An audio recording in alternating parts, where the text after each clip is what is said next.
हनुमान् श्रीपदो वायुपुत्रो रुद्रो नघोजरः अमृत्यवीरवीरश्च ग्रामवासो जनाश्रयः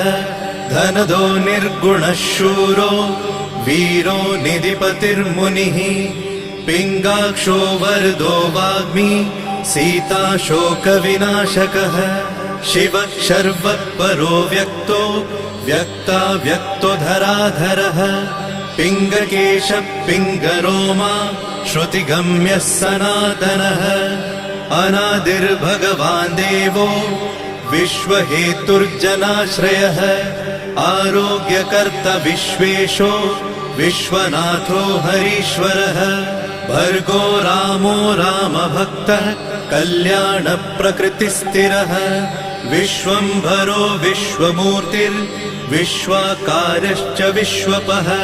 विश्वात्मा विश्वसेव्योऽथ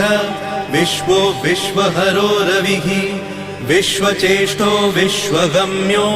विश्वध्येयः कलाधरः प्लवङ्गमः कपिश्रेष्ठः